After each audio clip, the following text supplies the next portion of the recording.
tudo bem? Meu nome é Eduardo Maciel, serei o professor de vocês, estamos no Instituto FASTEF e hoje o nosso assunto é muito importante: psicanálise e educação. Professor Eduardo, por que falar de educação em um curso de psicanálise clínica? Porque todo psicanalista é uma espécie de professor. Todo psicanalista é uma espécie de educador. Nós estamos ao vivo com a Andréia, com o Arley, daqui a pouco a Isis. E você que está assistindo essa aula gravada, tomara que hoje você obtenha bastante conhecimento avançado aqui nessa disciplina. Vamos falar primeiro da origem ou as origens da psicanálise. A psicanálise, ela nasce com Sigmund Freud. Ele nasce em 1856 e ele nos deixa em 1939. Ele foi um médico tcheco radicalizado em Viena e ele se especializou em psiquiatria. Algumas pessoas, alguns livros vão trazer para nós que Freud era especialista em neurologia. Não há muito um consenso. Eu até prefiro ficar com a segunda informação de que Freud ele era um neurologista, mas não há um consenso. Então, em alguns livros você vai ver que ele era psiquiatra, ou seja, ele começa a sua aventura na medicina. Acontece uma transição terapêutica na sua carreira. Ele passou do estudo da cocaína e da hipnose com Charcot, em Paris, que era um dos seus companheiros ali de estudos, para o desenvolvimento do método cartático com Brauer. Então, no início, ele fazia experimentos com a cocaína, que não tinha essa conotação de droga, de tráfico, né, como tem hoje. E também a hipnose ele acaba abandonando, percebendo que existiam pessoas que não eram suscetíveis à hipnose, e ele começa um método chamado método cartático. Através do seu companheiro Brauer, ele começa a fundamentar a psicanálise com esse método, que daqui a pouquinho nós vamos detalhar melhor. Quais foram as contribuições fundamentais do Freud? Em primeiro lugar, ele traz uma inovação teórica, turma. Ele quebrou aquela barreira entre o corpo e a mente, doença só do corpo, doença só da mente. E ele introduziu o estudo do inconsciente humano, para entender que as doenças mentais e o comportamento humano estão ligados intrinsecamente. Muitas doenças do corpo não começam no corpo. São doenças consideradas psíquicas. E se são consideradas doenças psíquicas, obviamente elas começam na mente e depois se tornam uma doença psicossomática. Temos também a interdisciplinaridade. Ele relaciona, olha que mente brilhante é o Freud, relaciona neurologia, pensamento filosófico, expandindo isso para a psicanálise além da medicina. Então a sua contribuição, com certeza, foi um divisor de águas, porque ele traz a ciência, que é a neurologia, ele traz o pensamento filosófico questionador e ele vai expandir isso para a psicanálise como nós conhecemos hoje, além da medicina, além dos tratamentos convencionais. Então, com certeza, Freud, ele deu uma grande contribuição. A psicanálise e a educação. Vamos falar um pouco sobre essa relação histórica da psicanálise com a educação. Porque se nós temos uma cadeira de psicanálise e educação, é porque existe, de fato, uma relação. A relação de Freud com a pedagogia. Ele tinha um interesse, embora ele não tenha publicado nenhum tratado específico de educação, mas ele via a pedagogia como um campo essencial para entender o desenvolvimento humano. Então, naqueles compêndios da editora Imago, são 24 no total, tá lá na biblioteca digital. Depois, se vocês quiserem o link, eu posso até enviar para vocês. Mas naquele compêndio não tem nada específico sobre educação. Freud não escreve nada especificamente sobre educação. Mas nos 24 ele fala da pedagogia, principalmente nas fases psicossexuais da criança, para entender o desenvolvimento infantil. A figura de autoridade, essa relação professor-aluno, aluno-professor, ela é comparada à relação de pais e filhos, podendo gerar admiração ou podendo gerar resistência. É uma relação professor-aluno, pais e filhos, que nós chamamos relação de amor e ódio. Na nossa aula presencial, na parte da manhã, teve até um aluno que nos confidenciou que quando ele era pequenininho, devia ter lá os seus 8, 9 anos, uma professora em sala de aula pegou o casaco dele, o casaco que ele mais gostava, né, com aquela estampa bonita de elefante, e ela pegou aquele casaco dele e disse assim: de quem é esse lixo aqui? Ele ficou tão chateado que ele disse para a professora: professora, isso não é lixo não, é o meu casaco. E ela reafirmou: para mim é lixo sim. Aquela relação de admiração que ele tinha pela sua professora se transformou numa relação de frustração. Ele parou de admirá-la como sua professora, ele deixou de admirá-la como docente e ele passou a ter um certo trauma dela. Até hoje, na vida adulta, ele já com 40 e poucos anos, ele ainda se lembra desse episódio traumático. Do casaco que ele mais gostava e da professora chamando de lixo diante de toda a turma. Talvez as pessoas ridicularizaram ele, riram dele. Então é uma relação que o professor, ele precisa entender. Uma relação de formação. O testamento pedagógico e a finalidade da educação. Quando nós falamos em testamento, nós estamos falando em pacto, em aliança, em comprometimento.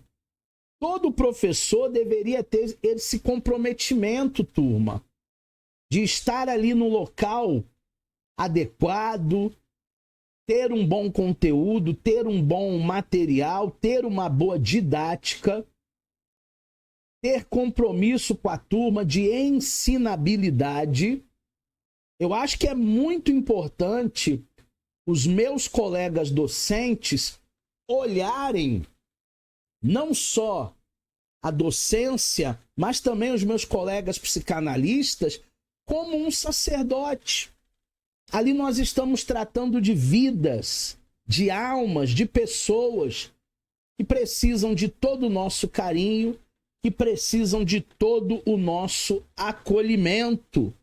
A finalidade da educação, o testamento pedagógico, no texto O Futuro de uma Ilusão, de 1927, destaca como a educação força a criança a se conformar com a realidade, muitas vezes reprimindo a sua curiosidade sexual.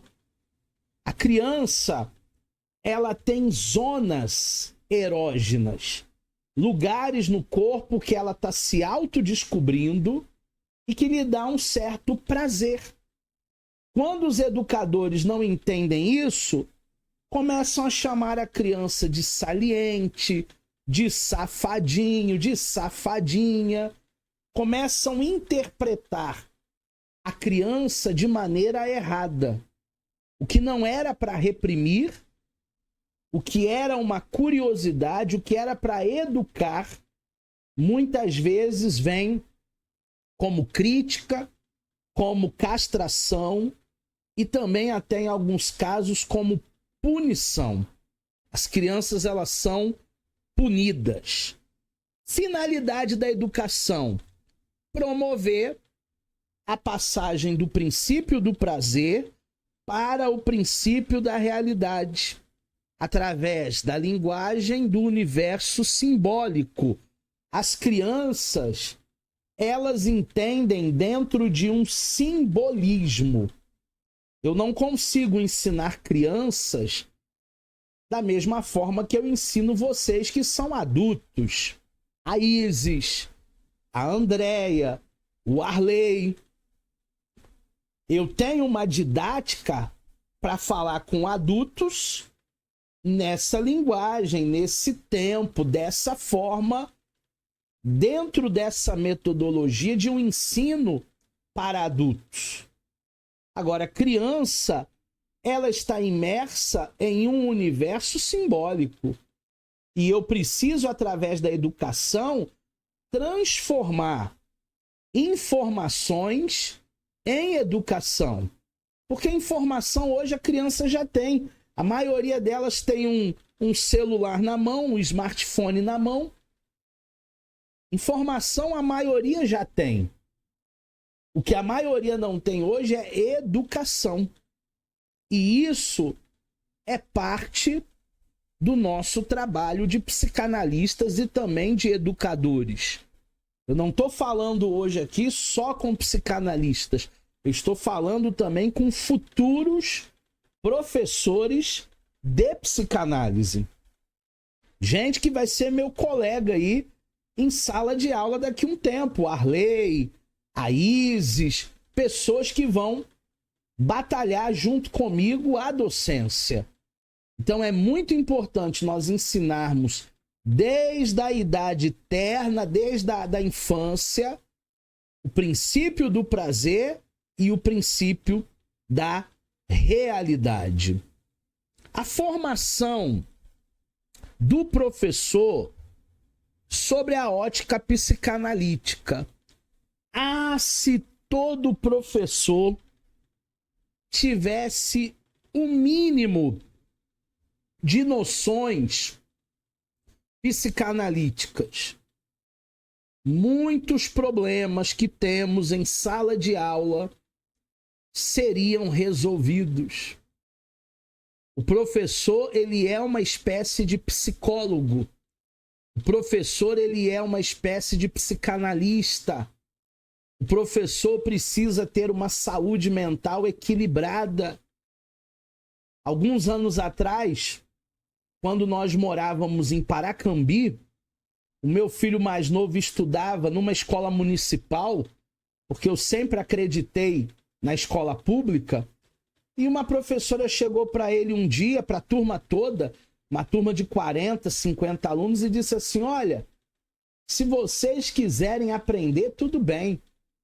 Se vocês não quiserem, eu não tô nem aí. O meu salário vai estar na minha conta dia 5. Isso é até desestimulante, turma. Isso é até desagregador. Aquela turma que queria estudar, aquela turma que queria melhorar, aquela turma que queria de verdade estar ali para conhecer, para ser educada, quando houve um docente, quando houve um professor desequilibrado mentalmente dizer que o salário dele vai estar na conta no dia 5, verdadeiramente é algo triste para aquela turminha. O inconsciente na sala de aula. A psicanálise, ela ajuda a entender o porquê de suas ações e de suas emoções diante dos alunos. E os alunos, eles percebem que você não está bem. Ah, hoje o professor não está bem, ele está agitado, ele está nervoso, ele está cuspindo marimbondo. Os alunos percebem, porque os alunos, eles convivem com a gente. A autoética do Edgar Morin, que é um filósofo, e nós estudamos ele em pedagogia também, ele tem um conceito de autoética que exige para todo professor, para todo psicanalista, autocrítica, autorreflexão constante. O professor deve pensar-se bem, para não agir apenas por um dever cego. Tem colegas meus professores, catedráticos, que eles estão tanto tempo, mas tanto tempo na profissão, que eles agora dizem assim, ó, eu não vou escrever no quadro não, eu vou escolher um aluno aí para escrever para mim, porque eu já estou cansado, afinal eu tenho 50 anos de magistério, eu tenho 300 anos, 200 anos de magistério, eu já passei dessa fase. O Edgar Morin vai dizer que nós devemos ter uma autoética. O Edgar Morin vai dizer que nós devemos ter uma autorreflexão do nosso trabalho, uma autocrítica. Quando eu comecei a educação online, foi na época da pandemia. Porque até então a gente só tinha cursos presenciais. E na pandemia, 2019, 2020, fechou tudo. Eu me lembro que o último curso que eu dei presencial foi num sábado lá em Iguaba Grande, litoral aí do Rio, né? Iguaba Grande. Foi um treinamento de capelania. Depois desse dia, fechou tudo. A partir de domingo, o governador disse, ó, vai ficar uma semana fechado, mas não foi uma semana, foi um mês, foi 2 meses, foi 3 meses, foi 6 meses. E aí nós começamos a dar as aulas remotamente. A gente não tinha iluminação, a gente não tinha câmera, a gente fazia tudo pelo celular. O som não era tão bom. Hoje a gente tem um microfone melhor, uma câmera melhor, uma iluminação melhor de estúdio. Mas na época não tinha nada. Só que eu vejo hoje os vídeos que eu gravei naquela época, eu fico até com vergonha. Claro que eu fiz o meu melhor, com excelência, com o material que eu tinha naquela época. Mas hoje eu tenho até uma certa vergonha, porque a gente evoluiu. A autoética traz pra gente autocrítica e autorreflexão. E talvez se eu ver essa aula de hoje, daqui 5 anos, eu também vou ficar com vergonha, porque em 5 anos dá pra gente melhorar muita coisa ainda. Maturidade afetiva do professor. Quando a gente olha para esse professor e o contato visual que ele tem com a sua aluna, dá para ver ali uma maturidade afetiva. Dá para ver ali uma troca. Dá para ver ali uma via de mão dupla dentro do ensino-aprendizagem. É isso que nós devemos ter, essa troca. Saber que eu aprendo com vocês e saber que vocês estão aqui para aprender comigo. Maturidade afetiva é essa capacidade do professor resolver as suas dificuldades emocionais próprias, refletindo diretamente na sua habilidade de ajudar o aluno. Quando o professor diz: o meu salário vai estar na conta dia 5, ele não quer ajudar ninguém. Ele não tem maturidade emocional. Ele não construiu essa capacidade de resolver os seus próprios conflitos, as suas próprias dificuldades. A avaliação, ela serve como reflexão. Segundo o Libânio, que é um teórico da pedagogia, eu, quando fiz pedagogia, eu li muitos livros do Libânio. A avaliação deve ser um termômetro para que o professor se questione dos seus métodos, da sua comunicação e da atenção que ele deve despender aos alunos com suas dificuldades. Imagina que eu dê um trabalho para Isis, um trabalho para o Arley, um trabalho para a turma de psicanálise aqui no portal. Quem está assistindo gravado essa aula, quem não está no ao vivo agora, e todo mundo, sem exceção, tire uma nota baixa. Do Arley até a Isis, e todos vocês que estão vendo depois gravado, todo mundo se deu mal. Gente, isso tem que funcionar como termômetro para mim de que o método não foi eficiente. De que eu falhei em alguma coisa com vocês. É o termômetro pedagógico. A avaliação vai medir a eficácia dos métodos do professor. Se todo mundo se deu mal, então eu falhei em alguma coisa. Comunicação. Já dizia o Chacrinha, quem não se comunica se trumbica.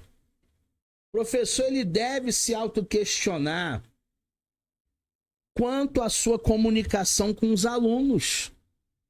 Essa comunicação tem que ser limpa. Ela tem que ser cristalina. Vocês precisam entender o que eu estou falando. Professor, não estou entendendo. Então, aperta aqui embaixo a mãozinha. Vai aparecer para mim aqui que você quer falar. Abre o teu microfone e me pergunte. Mas não saia dessa aula com dúvidas. Essa comunicação comigo, contigo, essa nossa comunicação, ela tem que ser límpida, cristalina, nítida, sem ruídos. Atenção às dificuldades. Identificar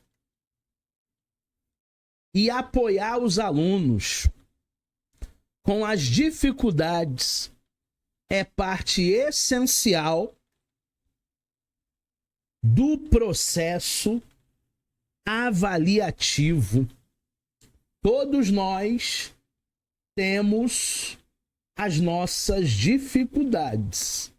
Até porque a gente não só estuda, nós estudamos, nós trabalhamos, nós temos filho.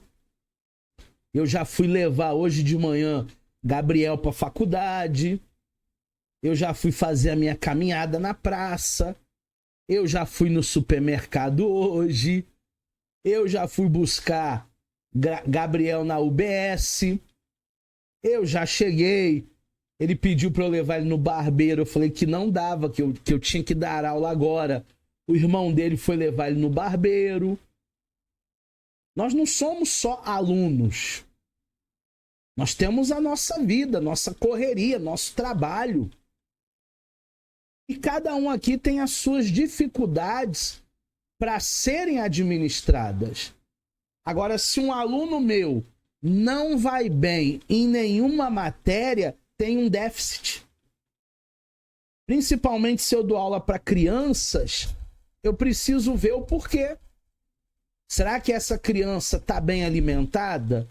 Ou será que está faltando as coisas em casa? Será que essa criança, ela é bem tratada ou ela é espancada pelo pai? Espancada pela mãe? Todas essas dificuldades a gente tem que investigar. O contexto histórico na era vitoriana. A era vitoriana começa em 1837, vai até 1901, na virada do século aí 19 para 20, e foi uma era marcada por um moralismo extremamente rígido. Eu já falei com vocês várias vezes que toda rigidez é prejudicial. A ponte Rio-Niterói, ela não é rígida, ela é flexível, porque se a maré subir ali na Baía de Guanabara, a ponte não racha. Todas as nossas rigidez cognitivas, emocionais, vão trazer fissuras para a nossa vida.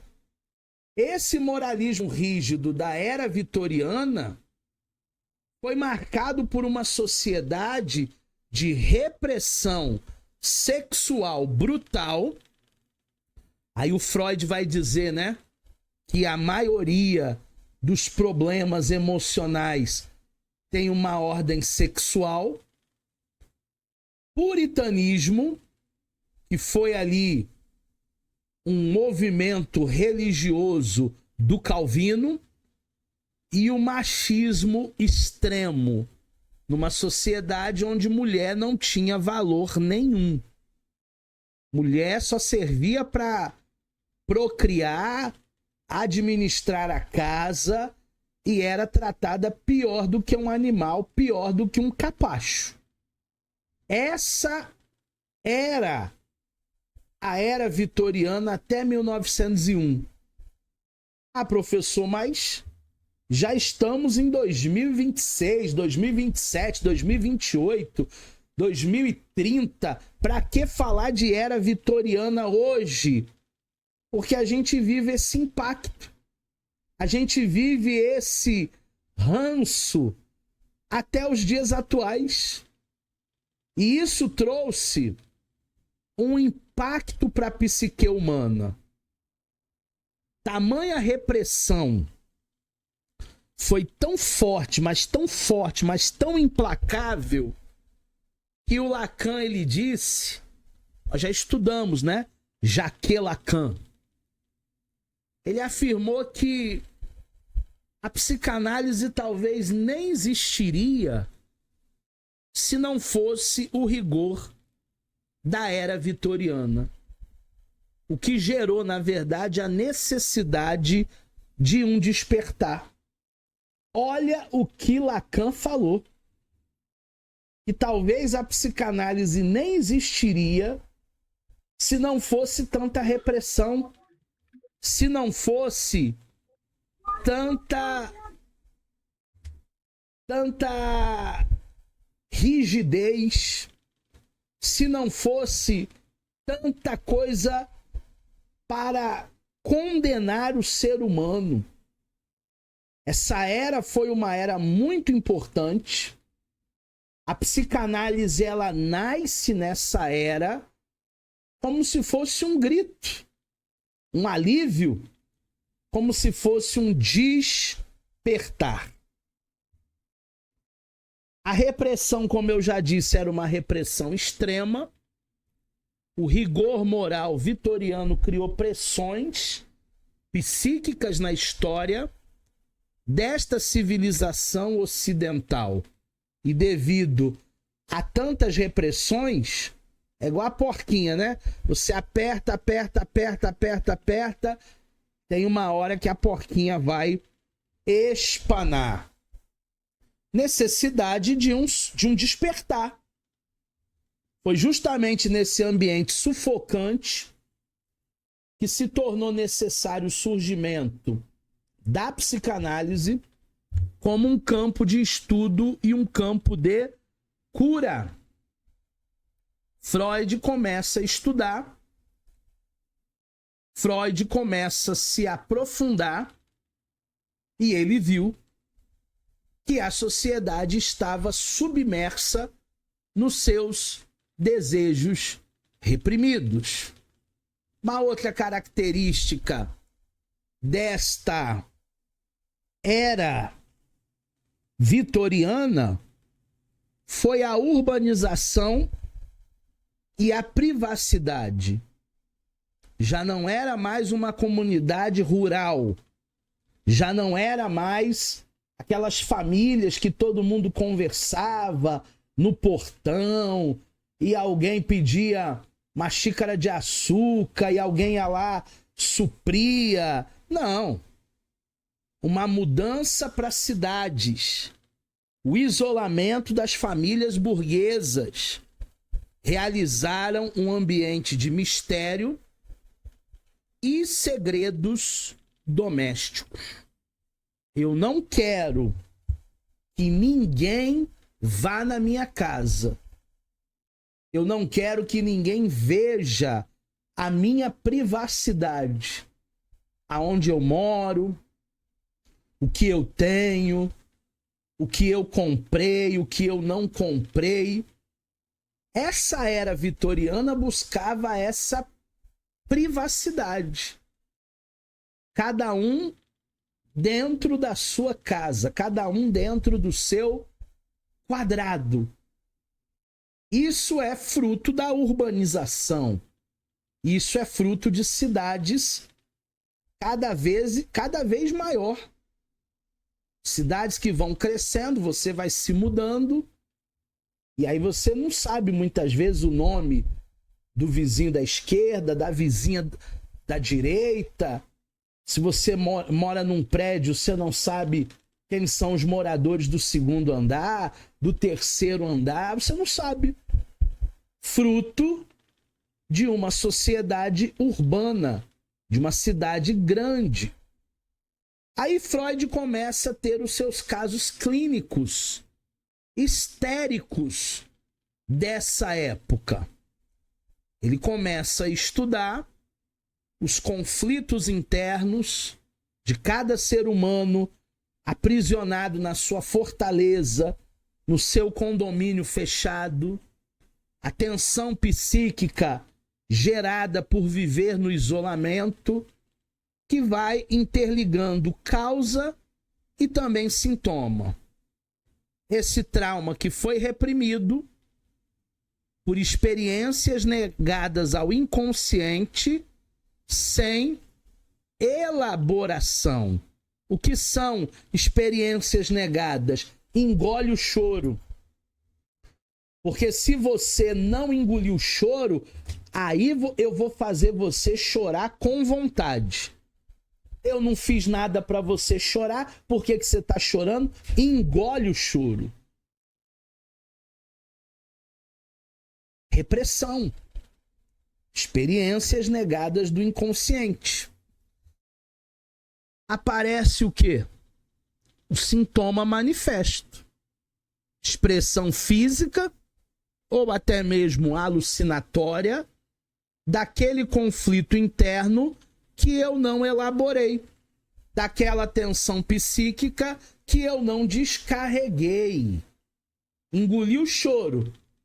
E depois esse choro que eu engoli se tornou uma dor de garganta, se tornou uma dor na coluna, se tornou uma alergia com várias urticárias, várias manchas. Tudo isso por causa de um trauma que foi reprimido e aí se manifestou através de um sintoma. Existe uma relação entre trauma e sintoma. A descoberta do Freud, naquela época, foi que os traumas reprimidos, não inconscientes, se manifestavam como sintomas físicos ou alucinações. Começar a ver o que ninguém está vendo, começar a sentir o que ninguém está sentindo, começar a ouvir o que ninguém está ouvindo. Esquizofrenia. E também os chamados mecanismos de defesa. Como é que funciona? Primeiro, um trauma ele é reprimido. Aquela experiência dolorosa é afastada da consciência humana, jogada pelo aparelho psíquico para o inconsciente. Sabe quando a gente joga um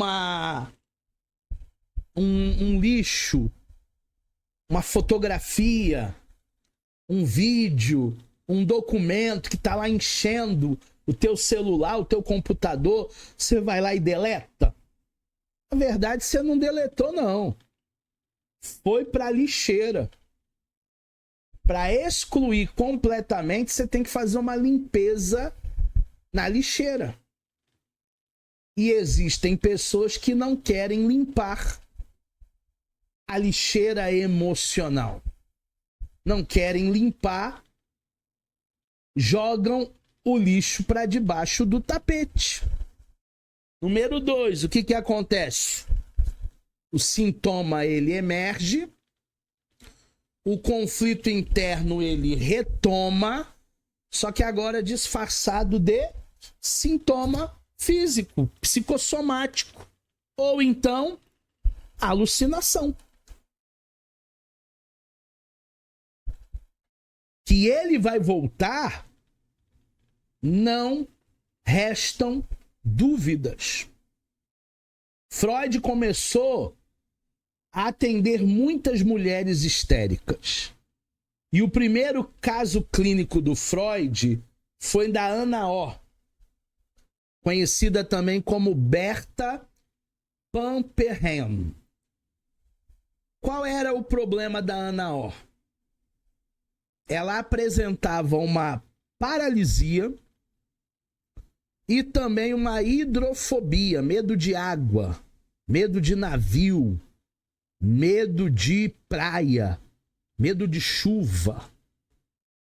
Ela mergulhou com Freud nas suas memórias da infância, através da hipnose. Ele ainda estava com o tratamento inicial, lá na hipnose, lá no comecinho. Que depois, a posteriori, ficou conhecida como a cura pela fala, o talking cure. Por isso que a gente não pode guardar nenhum conteúdo dentro da gente. A gente precisa falar em terapia. Quanto mais você falar e se esvaziar desses conteúdos, mais você vai ter saúde mental. O caso de Ana O é considerado um dos marcos fundadores da psicanálise, demonstrando pela primeira vez o poder terapêutico das palavras. Tem gente que não acredita que a palavra tem poder. Mas até a Bíblia diz, né, que a morte e a vida estão no poder da língua, estão no poder das palavras. Pelas tuas palavras serás julgado, pelas tuas palavras serás condenado. Ah, eu não acredito em maldição. Então começa a falar coisa ruim aí, de manhã, de tarde, de noite, que você vai ver como a maldição com causa, ela se cumpre. A Lucy R. foi a segunda paciente do Freud que eu trago para essa aula de psicanálise e educação. Qual era o sintoma da Lucy? Ela tinha alucinações olfativas. Ela sentia um cheiro persistente de charuto sem uma fonte real identificável. Sabe quando uma pessoa sente cheiro de cigarro? Tô sentindo cheiro. Quem fumou? Ninguém fumou. Eu não fumo. Os meus filhos não fumam. Minha esposa não fuma. Eu acho que nem os meus vizinhos fumam. Não, mas eu tô sentindo. É cheiro de cigarro. Isso acontecia com a Lucy. Era uma alucinação olfativa. Só que não era cigarro no caso dela. Era charuto. Qual foi a causa? O sintoma estava ligado a um trauma de uma separação amorosa pelo patrão, reprimido e convertido em sensação física. Ela era a governanta de uma casa. Ela tinha uma paixão platônica pelo patrão. O patrão não correspondeu a essa paixão da Lucy. E um belo dia, ele recebeu amigos e convidados na sua casa. E a Lucy deve ter cometido algum deslize, alguma coisa errada que pode acontecer. E ele deu uma bronca nela. Ele humilhou a Lucy na frente de todos os amigos. E aquela bronca gerou um trauma. Aquela bronca trouxe para ela um desamor. Mas qual é a conexão com o charuto? Com o cheiro que ela sentia? Com a alucinação olfativa? O cheiro do charuto era associado a uma cena específica. No dia que ela tomou a bronca do patrão, o patrão ele estava fumando um charuto, tornando-se o veículo inconsciente do desejo reprimido. Anos se passaram. Ela já não trabalhava mais naquele lugar, mas ela continuava sentindo a alucinação olfativa devido a esse trauma reprimido. Temos mais um caso da Elizabeth von R. A Elizabeth, ela sentia dores nas pernas por um conflito de culpa, que eu traduzo como culpabilidade. Ela vivia uma tensão entre alegria por um encontro amoroso e a tristeza pela doença do pai. Quem era a Elizabeth? A Elizabeth era uma filha que cuidava de um pai adoentado. Ela era uma enfermeira do seu próprio pai. De manhã, de tarde, de noite, de madrugada, cuidando do papai. Só que ela se apaixona por um rapaz. E nessa paixão, sabe como é paixão, né?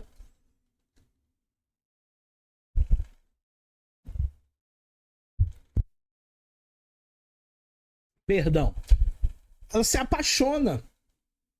E nessa paixão, quando ela vai para o primeiro encontro, tem aquela culpabilidade. Ela tem uma alegria.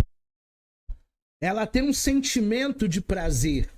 Ela tem a atração pelo encontro amoroso.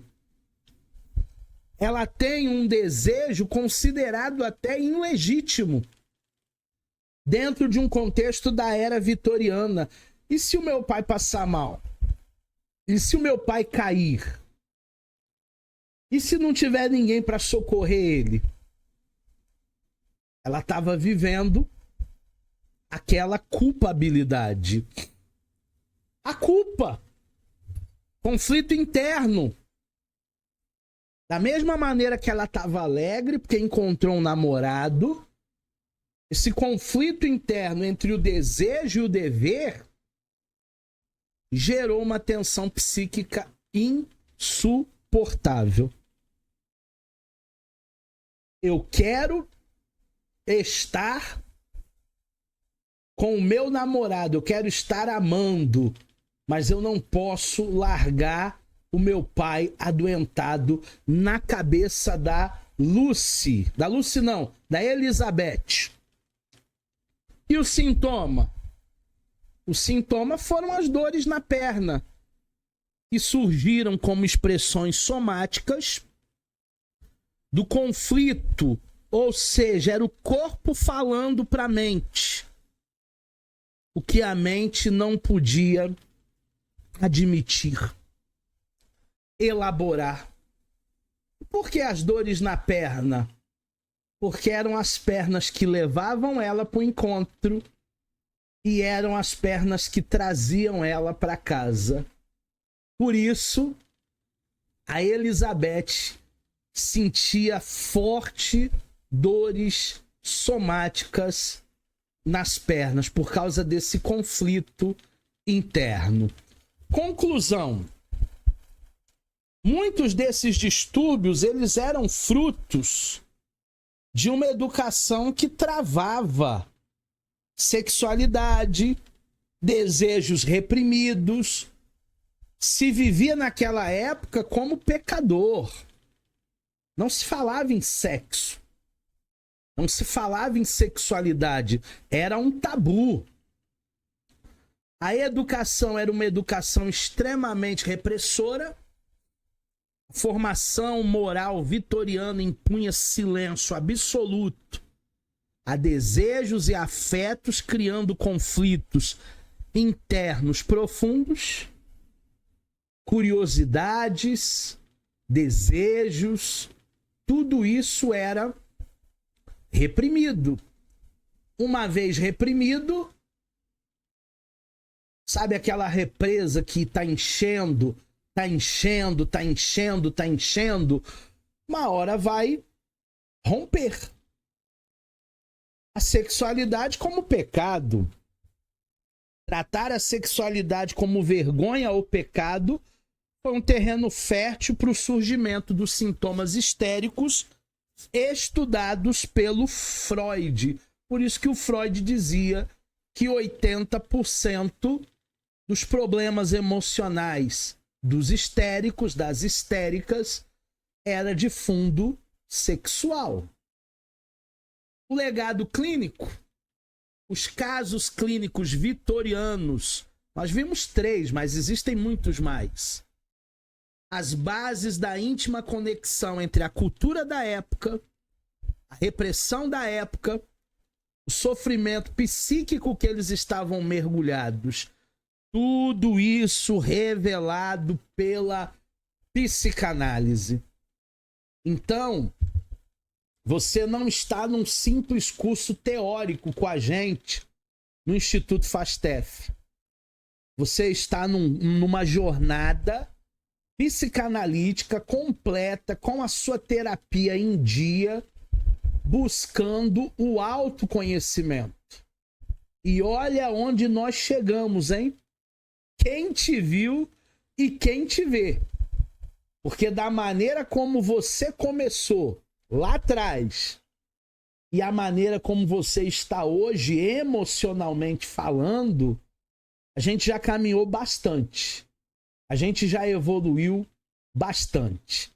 Lembra no início da aula que eu falei do método cartático? O que é o método cartático? Tem gente que gosta do divã no consultório. Tem gente que não gosta do divã. Tem paciente que prefere deitar no divã, tem paciente que não deita no divã.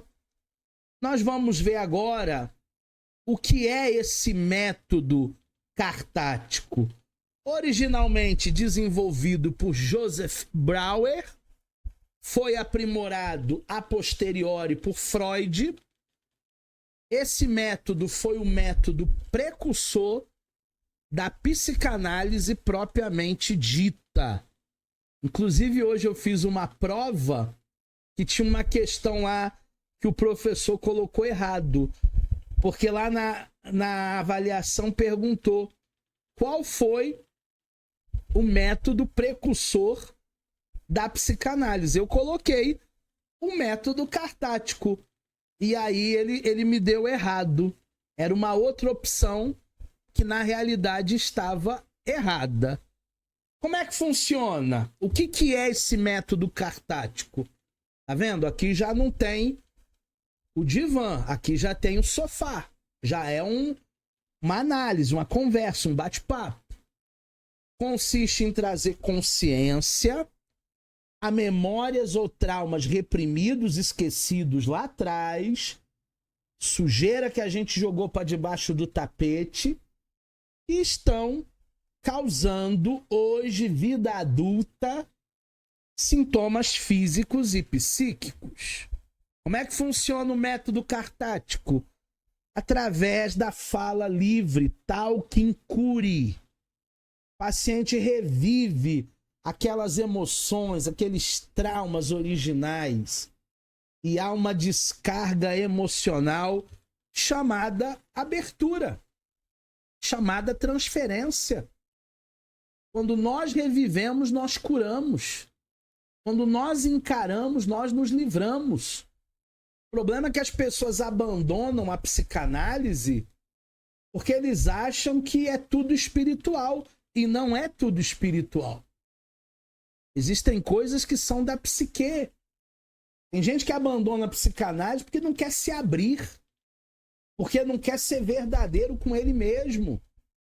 E nós precisamos falar a verdade para nós mesmos. O método cartático também pode ser aplicado na educação. Esse conceito ele se destaca pela importância da escuta.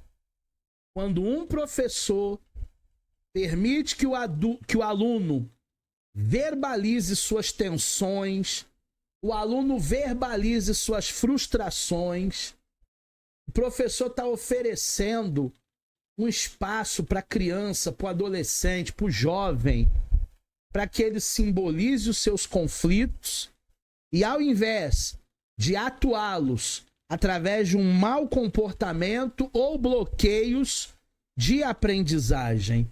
Porque é muito fácil, né? Eu dizer para alguém, vocês não querem nada. O difícil é a gente deixar os nossos alunos falarem, verbalizarem. Tem professor que não dá espaço para você. Tem professor que só quer falar, ele não quer ouvir. Por isso, a psicanálise nos treina com a escuta ativa.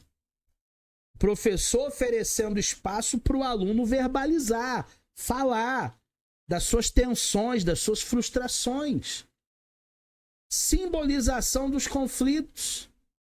Esse método cartático na educação faz com que a criança aprenda a simbolizar seus conflitos, em vez de atuá-los através de mau comportamento. Porque parece que tudo hoje é mau comportamento. Essa criança aí, ela é mal educada. Essa criança aí, ela não quer nada. E não é bem assim. Prevenção de bloqueios. A verbalização, o que ela evita, professor?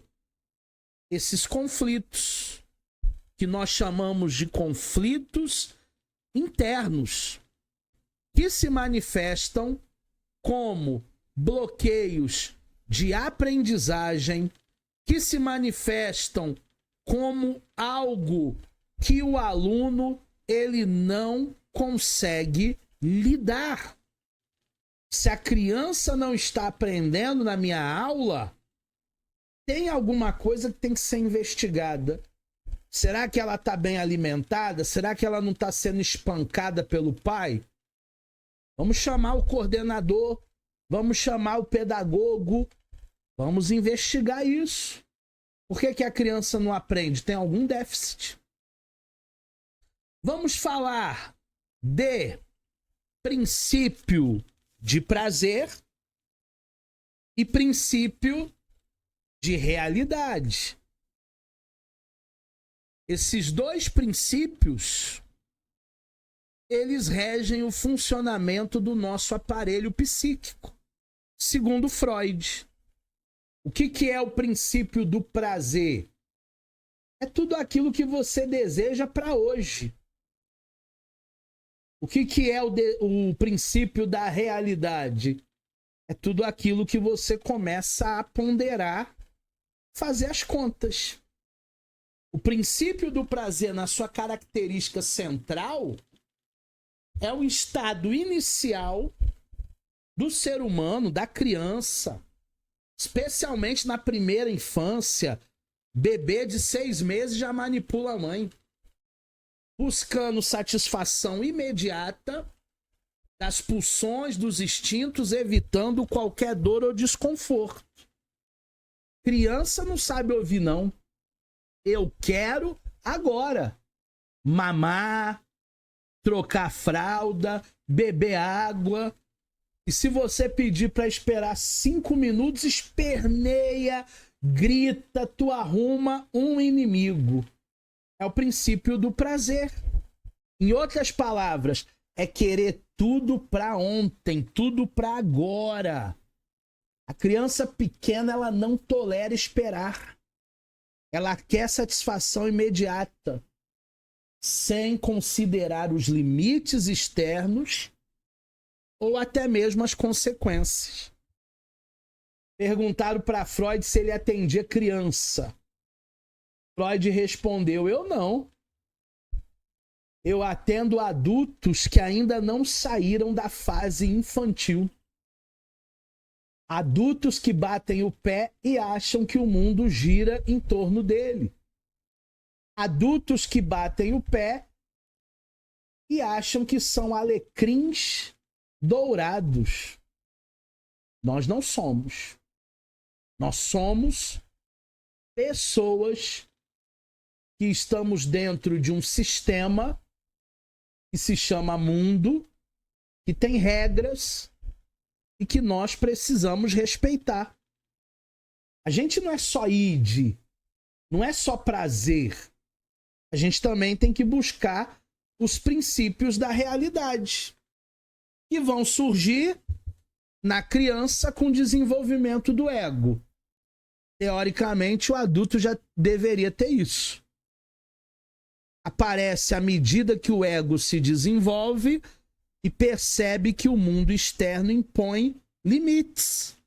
E o meu direito termina onde começa o direito de outrem. Não anula o prazer, mas adia, redireciona para formas socialmente aceitáveis. Uma pessoa que é viciada em pornografia, acabando com a vida dela psíquica, acabando com o casamento dela. O que ela tem que fazer? Sublimar de uma forma sociável, aceitável. O que você gosta de fazer? Eu gosto de dançar. Então, vamos dançar, ao invés de ficar consumindo pornografia. O que você gosta de fazer? Curso de desenho. Então se matricula num curso de desenho. Vamos estudar desenho. É uma sublimação, uma substituição daquela energia. Princípio de realidade. Dentro da educação. A finalidade da educação, turma, é ajudar a criança, o jovem, o adolescente nessa transição. Educar é, em essência, ajudar o sujeito a sair do domínio puro do prazer para um universo simbólico onde existem regras, existem leis, existem convivência social, onde ele aprende a lidar com a frustração, onde ele aprende a ouvir não. Porque se papai e mamãe nunca tiveram coragem de falar não para esse cara pálida, ele não será poupado pela vida. Na vida nós ouvimos muito mais nãos do que sims. A educação é um processo que media essa passagem fundamental no desenvolvimento psíquico do sujeito. Então, todas as vezes que eu me proponho a educar, eu estou tirando você de princípios de prazer e estou trazendo você para princípios de realidade. Todo aluno tem direitos e deveres. Todo professor tem direitos e deveres. E vai funcionar muito bem o ensino, a aprendizagem, quando nós entendermos esses princípios. Princípio de realidade na educação. Intervenção educativa, guiar, limitar, oferecer experiências seguras.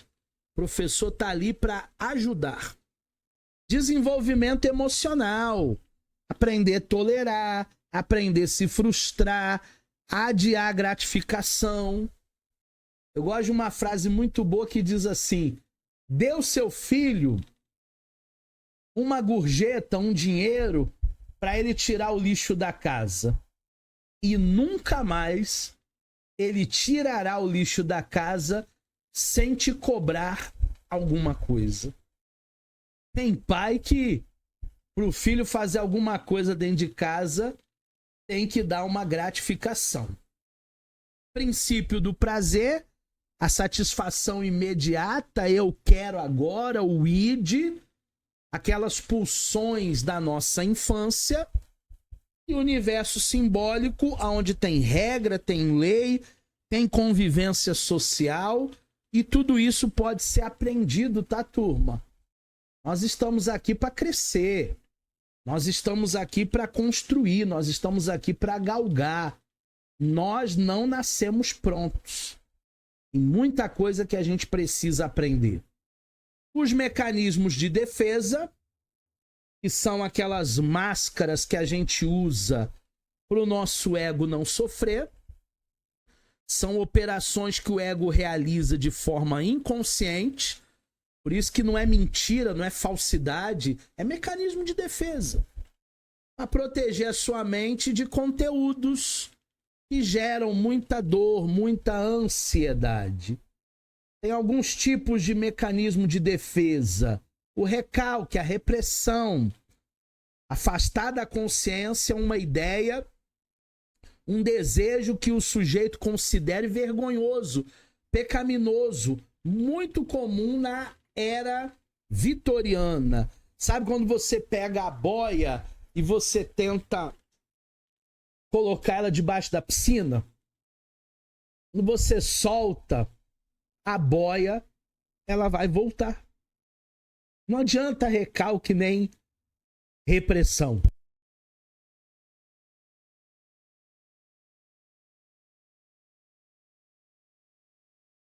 Conversão. Quando um conflito psíquico se transforma em um sintoma físico, como, por exemplo, as dores da perna da Elizabeth von Herr, ou a paralisia da Ana O. Tudo isso era conversão, porque eles não lidaram bem com aquele sentimento, com aquela demanda, e aí o sintoma veio através de coisas físicas. O mecanismo de defesa que eu mais vejo é a negação. Ah, o meu nome não estava naquela lista. E eu estava com muita expectativa para o meu nome estar lá naquela lista. Aí meu nome não tá, aí eu faço ombrinho, né? Ah, também eu nem queria. É muita responsabilidade, graças a Deus. Mecanismo de defesa. Mecanismos de defesa na educação, professores e alunos se utilizando de mecanismos de defesa. Aluno é aluno em todo lugar.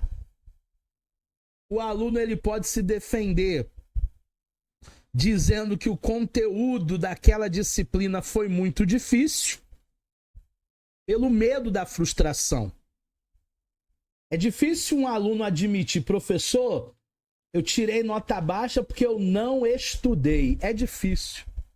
A maioria vai usar um mecanismo de defesa e vai dizer, tudo que eu estudei não caiu. A sua prova estava muito difícil. O senhor arrebentou a gente. Mecanismo de defesa do professor.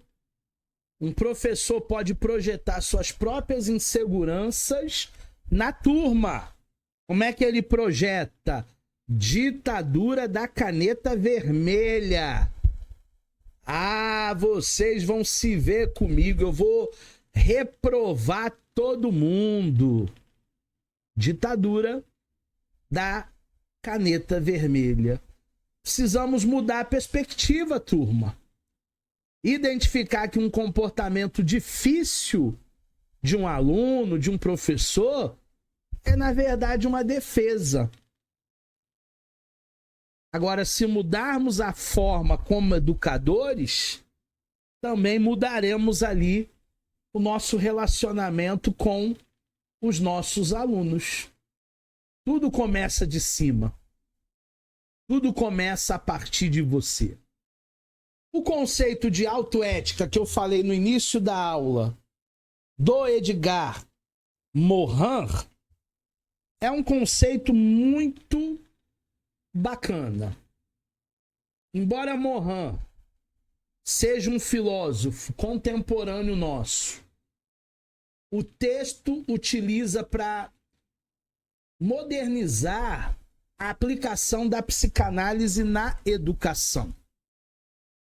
O que é a autoética para Morin? A autoética ela é voltada para o próprio sujeito. Não é para ele seguir uma lista de regras, deveres ou receita de bolo, mas sim um compromisso interno que ele tem com ele mesmo. O pior cego é aquele que não quer ver. Eu acho que a pessoa que mais sofre é quem não tem espelho em casa. Hoje até mesmo a minha esposa estava vendo uma postagem de alguém na internet que nós conhecemos muito e uma pessoa colocou algo que não era ela. E ela dizia, eu sou assim mesmo. E aí a minha esposa disse, olha isso aqui, Eduardo, o pior cego é aquele que não tem espelho, é aquele que não quer ver. Pilares da autoética. Primeiro, autocrítica. Eu posso fazer melhor semana que vem. O exercício de examinar a si mesmo com honestidade e rigor. Autorreflexão. O exercício de pensar-se bem para não cair numa cegueira ética ou numa mentira para si mesmo. Aquela propaganda de margarina. Ai, minha família é perfeita. Ai, como meus filhos me amam. Ai, como meu cachorro é lindo. É aquele golden da propaganda que ele faz assim, ó. E os pelos, a água. Gente, isso é só propaganda de margarina. Não tem família assim, não. Toda família tem problemas. Sua família tem, minha família tem. Não existe ninguém perfeito. Por isso que a gente tem que ter autorreflexão, autocrítica. E na educação? Por que eu tô bravo com o meu aluno? Por que eu tô bravo com a Isis? Por que eu tô bravo com a Arley? Deve ser porque eles não abriram a câmera hoje, né? Não. esse comportamento meu é algo que faz com que eu possa despertar. A psicanálise faz eu olhar para mim, não para Isis, não para o Arley, não para você, porque o problema é seu, não é meu. Ou vice-versa, né? O problema é meu. Você não tem nada a ver com isso. Na educação, eu não posso descontar no meu aluno problemas que são meus. Eu não posso ter a ditadura da caneta vermelha. Um professor autoético questiona constantemente a sua prática. Isso evita que o professor use de autoritarismo apenas para reprimir, para ameaçar, para dar nota baixa, para reprovar, transformando o ato de ensinar em um processo de crescimento mútuo. A professora cresce, o aluno cresce. Eu fiz uma pós-graduação de docência no ensino superior. Fazem uns 10, 15 anos. Foi a segunda pós que eu fiz. Docência no ensino superior. E a professora falou com a gente lá em sala de aula: o que vocês vão ganhar sendo o algoz dos seus alunos? Eu nunca vou esquecer isso. Professora Maria Inês, de filosofia, fala comigo até hoje. Tem mais de 70 anos, continua lecionando. O que vocês vão ganhar reprovando alunos? Amassando o cano para o aluno, dificultando a vida do aluno. Esse não é o papel de um professor. O papel de um professor é ensinabilidade. Resumindo a nossa aula de hoje, cartaz, importância da escuta, importância da pessoa que fala. Se o aluno está falando, vamos ouvir, ouvido terapêutico. Prazer versus realidade, princípio do prazer, princípio da realidade, crescimento, limites, mecanismo de defesa, entender os comportamentos que muitas vezes escondem, é uma máscara do inconsciente. E autoética. O autoconhecimento como ferramenta profissional, do professor, do psicanalista, ferramenta minha, ferramenta sua. Eu tenho certeza que essa aula de hoje vai fazer com que você possa refletir muitas coisas nesta seara da psicanálise clínica e institucional. Nos vemos em uma próxima aula.